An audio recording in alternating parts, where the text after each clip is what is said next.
Dear students, Assalamu alaikum.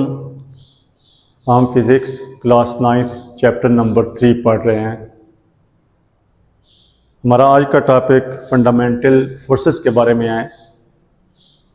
Fundamental forces 4 types की हैं और ये वो फोर्सेस हैं जो नेचुरली यूनिवर्स में एग्जिस्ट करती हैं और यही वो फोर्सेस हैं जिनकी बदौलत एक एटम से लेकर गैलेक्सीज तक इस कायनात में एक मुनज़्ज़म तरीके से उनका सिस्टम चल रहा है।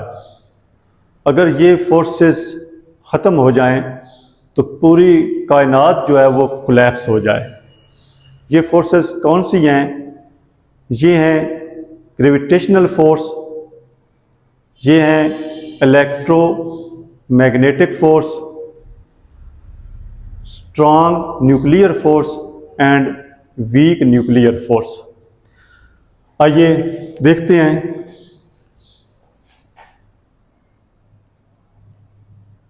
There are 4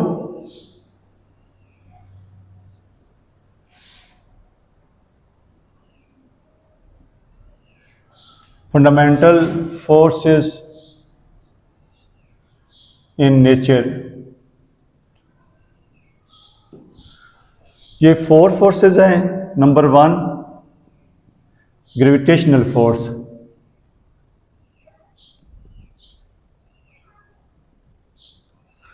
number 2 electromagnetic force,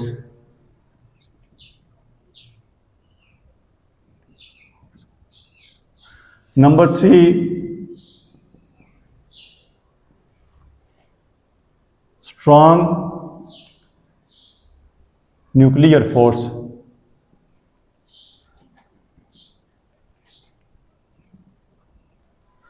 number 4 weak nuclear force.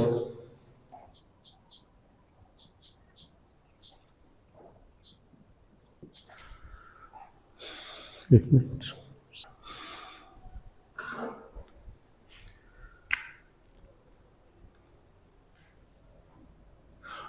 अब हम ग्रेविटेशनल फोर्स को डिस्कस करेंगे।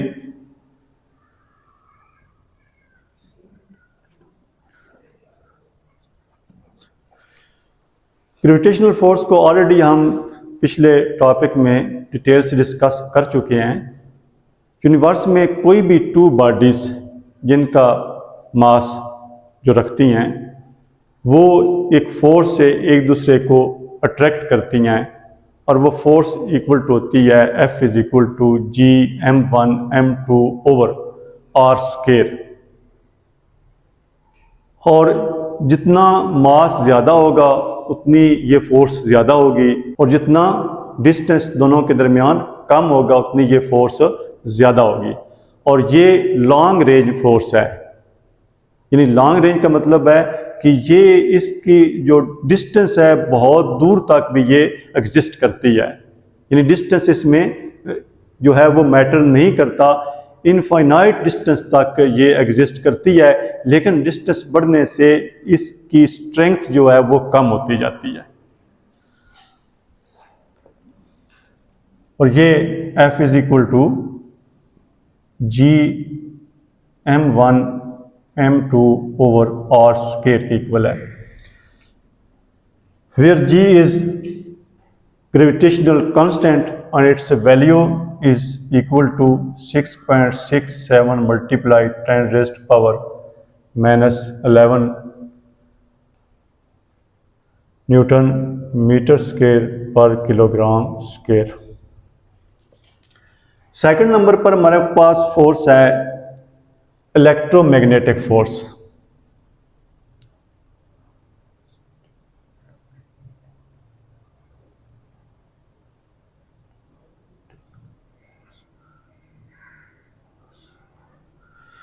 इलेक्ट्रोमैग्नेटिक फोर्स जो है ये 2 फोर्सेस का कॉम्बिनेशन है, इलेक्ट्रोस्टैटिक फोर्स और मैग्नेटिक फोर्स। यानी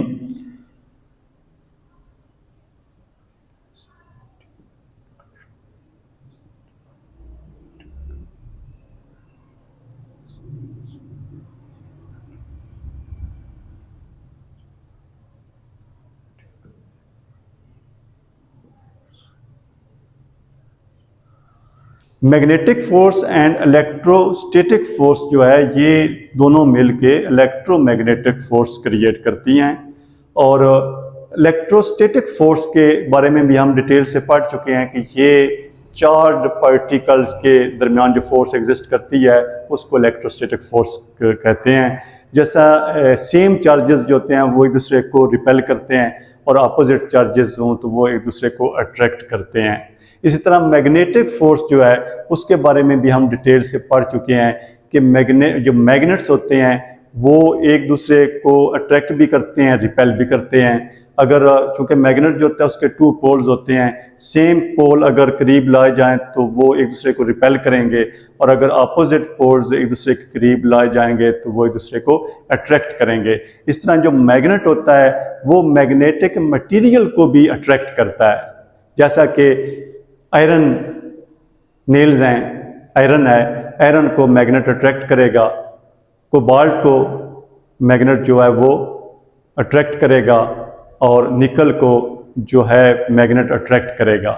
और ये मैग्नेट और इलेक्ट्रोस्टैटिक यानी इलेक्ट्रोस्टैटिक जो फोर्सेस हैं और मैग्नेटिक फोर्सेस हैं इनका कम्बिनेशन भी इसमें आता है, यानी इनको कंबाइन करके भी उसके जो रिजल्ट्स आते हैं वो भी हम इन फोर्सेस में डिस्कस करते हैं। नेक्स्ट हमारा टॉपिक स्ट्रॉन्ग न्यूक्लियर फोर्स।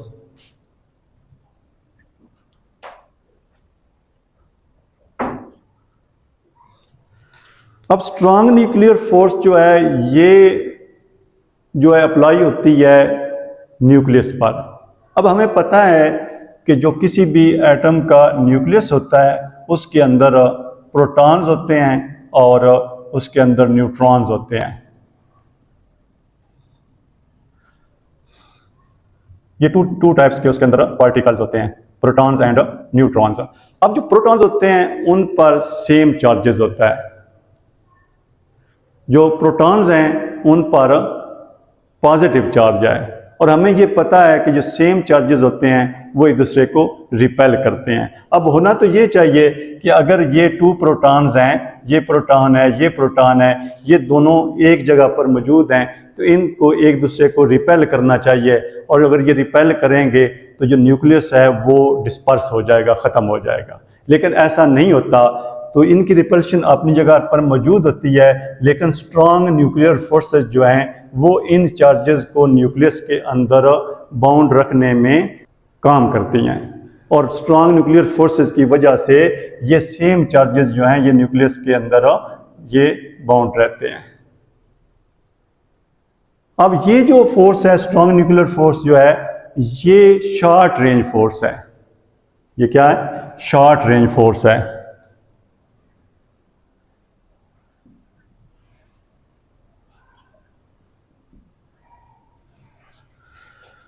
ये क्या करती है? It bounds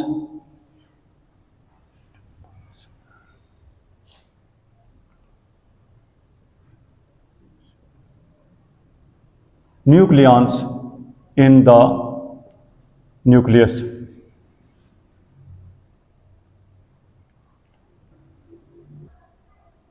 Its range is 10 raised power minus 14 metre. यानी ये बता रहा है 10 raised power minus 14 कि ये शॉर्ट रेंज फोर्स है। यानी इसमें अगर जो पार्टिकल्स हैं उनके दरमियान डिस्टेंस 10 raised power minus 14 या उससे कम होगा तो ये एग्जिस्ट करेगी। अगर इससे ज़्यादा डिस्टेंस होगा तो ये एग्जिस्ट नहीं करेगी। और ये जो स्ट्रॉन्ग न्यूक्लियर फोर्स है ये इलेक्ट्रोमैग्नेटिक फोर्स से ये वीक है। ये इलेक्ट्रोमैग्नेटिक फोर्स जो है ये सबसे स्ट्रांग है। ग्रेविटेशनल फोर्स जो है ये सबसे वीक फोर्स है, और ये फोर्स जो है ये इन फोर्सेस में सबसे ज़्यादा स्ट्रांग है। और स्ट्रांग न्यूक्लियर फोर्स जो है ये इस फोर्स से, इलेक्ट्रोमैग्नेटिक फोर्स से ये वीक है। नंबर 4 है week nuclear force.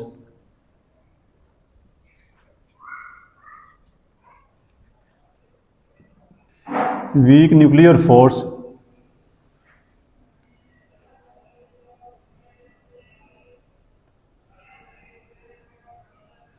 is responsible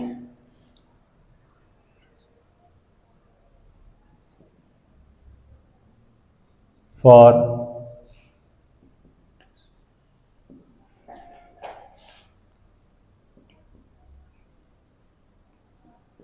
disintegration of nucleus.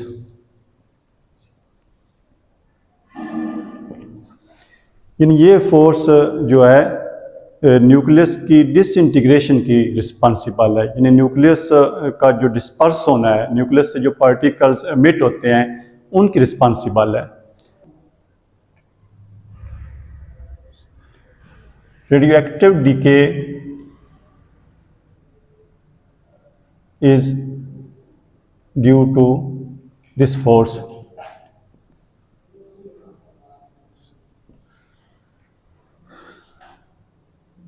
Beta particles are emitted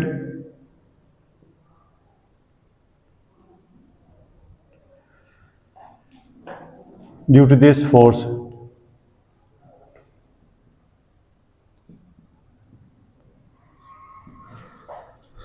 अब होता क्या है कि हमारे पास न्यूट्रॉन है,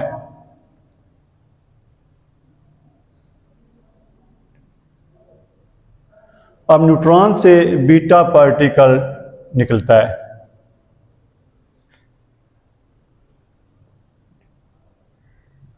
और बीटा पार्टिकल असल में ये एक इलेक्ट्रॉन होता है और इससे निकलता है एंटी न्यूट्रिनो।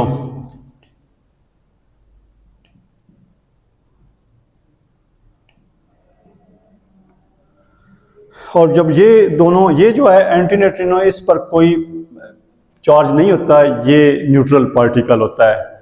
और जब ये बीटा पार्टिकल और एंटी न्यूट्रिनो इससे एमिट होते हैं तो ये एक प्रोटॉन में चेंज हो जाता है।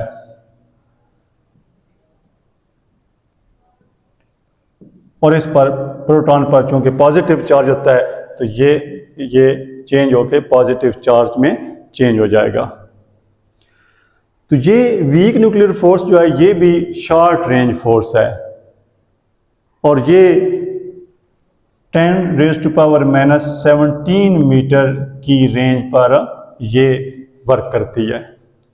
अगर पार्टिकल्स के दरमियान जो डिस्टेंस है वो 10⁻⁻17 या इससे कम होगा तो ये फोर्स एग्जिस्ट करेगी। अगर डिस्टेंस इससे ज़्यादा होगा तो ये फोर्स एग्जिस्ट नहीं करेगी। और ये फोर्स जो है ये ग्रेविटेशनल फोर्स से स्ट्रांग है, लेकिन इलेक्ट्रोमैग्नेटिक फोर्स जो है उससे वीक है। एक पाकिस्तानी साइंसदान थे डॉक्टर अब्दुल सलाम। डॉक्टर अब्दुल सलाम ने वीक न्यूक्लियर फोर्सेस और इलेक्ट्रोमैग्नेटिक फोर्सेस पर उन्होंने वर्क किया और उन्होंने कहा कि ये फोर्सेस जो हैं ये एक जैसी ही हैं, ये एक चीज़ हैं। अब वीक न्यूक्लियर फोर्स क्या करती है? वीक न्यूक्लियर फोर्स जो है वो एटम्स के न्यूक्लियस को बाउंड रखती है, उसको डिस्पर्स होने से बचाती है। और इलेक्ट्रोमैग्नेटिक फोर्स जो है वो केमिकल रिएक्शंस का सबब बनती है, वो एटम्स को, मॉलिक्यूल्स को और क्रिस्टल्स को आपस में जोड़ती है। तो डॉक्टर अब्दुल सलाम ने कहा कि ये दोनों फोर्सेस जो हैं ये कंबाइन होके एक तरह का इफेक्ट डालती हैं और इन फोर्सेस को उसने इलेक्ट्रो वीक फोर्स का नाम दिया। तो इस वर्क पर डॉक्टर अब्दुल सलाम को 1979 में नोबेल प्राइज़ मिला और इसमें 2 और साइंटिस्ट भी थे, उनको भी इन्हीं खिदमात पर नोबेल प्राइज़ दिया गया।